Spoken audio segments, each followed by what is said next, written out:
daw pinagkakaguluhan ng mga tao rito sa relay? Nagkagulo kamakailan ang mga residente ng Barangay 14 sa Bakakay, Albay. Daming pera sa Barangay 14 na boy.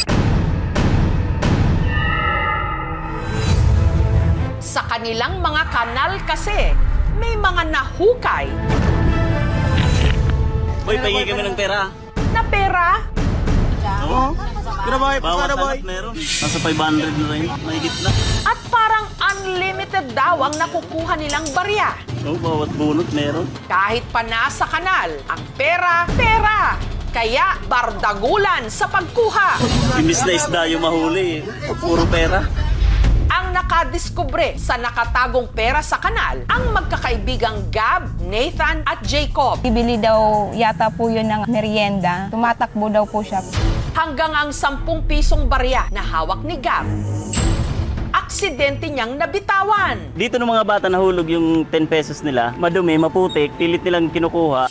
Si Nathan biglang nagka-bright idea. Sabi ko, saan ka kumuha ng magnet? Doon daw po sa motor ni papa niya. Kasi kukunin niya daw po yung 10 pesos na nalaglag po doon sa kanal. Hindi nila ina-expect na may dumikit na pera doon na mga barya. Nahulog yung isinda, may nagnitita. Oo. Bawat anak meron. Meron pong 10 pesos, 5 pesos po, piso, tsaka yung maliit po na 25 centavos po yun. Boy, pahingi kami ng pera. Dahil balot ng putik ang barya, nilinisan din muna nila ang mga ito. Yung iba po, ma'am, may bago pa, pero yung iba, luma na po, may mga kalawang na po. Imbis na isda yung mahuli. Puro pera. Nasa 500 na rin. Mahigit na. Mahigit 1 oras na nilang minamagnet ang kanal at hindi pa rin nauubos ang barya na kanilang nakukuha. Daming pera sa Barangay 14 na boy. Ang balita tuloy sa kanilang kanal, inanod papunta kina Michael at EJ. Pasya naman po ng anak ko, pasukin na lang natin to sa kanal. Pero dahil wala silang magnet, mano-mano nilang kinapa ang mga baryang posibleng nasa ilalim ng burak. Oo, bawat bunot meron. At dahil tila unlimited daw talaga ang baryang minamagnet nila, Gab, Nathan at Jacob, nagdesisyon silang Michael at EJ na pasukin na ang kanal. Ang lalim ng kanal, nasa 4 feet. Nakayuko po, nakaganyan lang po sila dahil maliit lamang lang po yung anak ko eh. Gumapang po yung anak ko papunta dun sa talagang kanal na pinagpupulutan na din ang mga barya. Hanggang sa paa lang po yung tubig. Mabaho.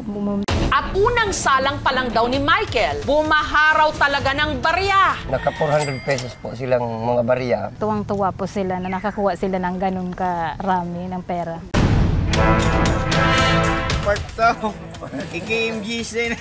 At hindi pa nagpaawat ang dalawa. Kinabukasan, bumalik pa. Yung pangalawang pasok nila, naka 300 pesos sila.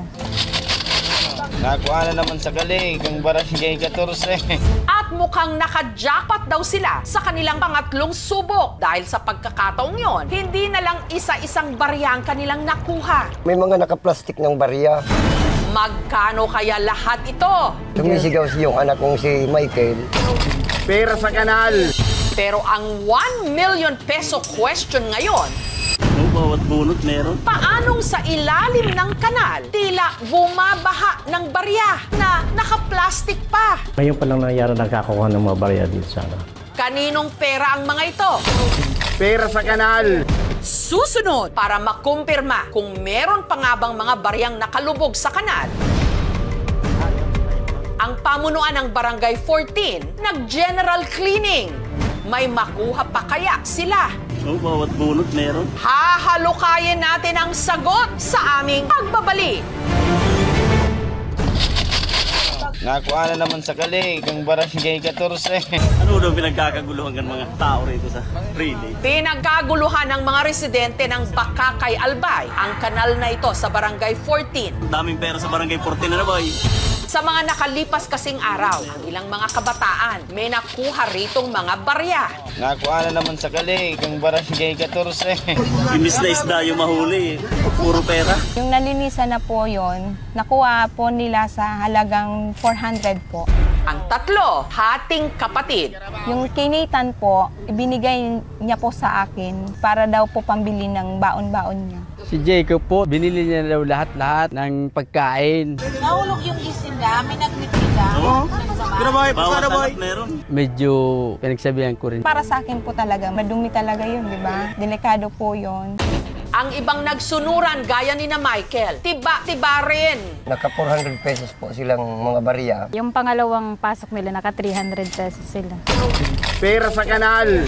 Pero sa pangatlong subok daw ni Michael na pasukin ang kanal, nanlaki ang kanyang mga mata. May mga naka-plastic ng barya.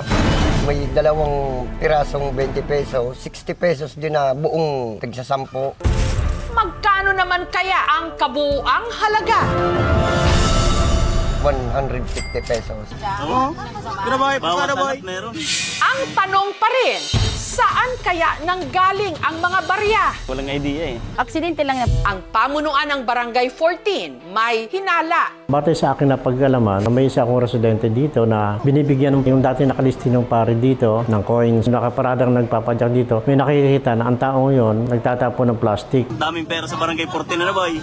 Para malaman kung meron pang barya sa kanal, muli nila itong hinalukay. Una nilang tinanggal ang harang.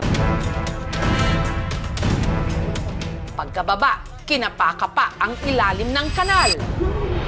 Hanggang may nakuha pa ritong bago at lumang mga barya.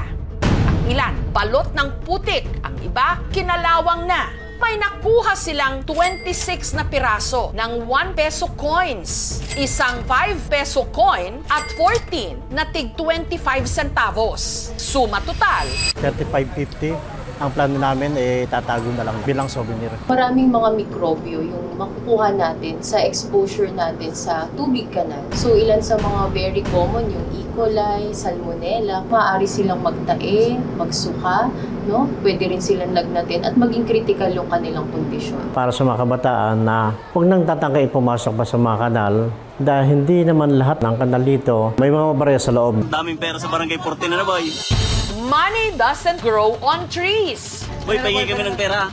Pero sa nangyaring ito sa Barangay 14, baka kay Albay, nasa kanal. Pera sa kanal!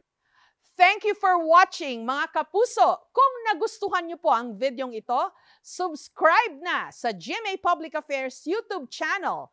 And don't forget to hit the bell button for our latest updates.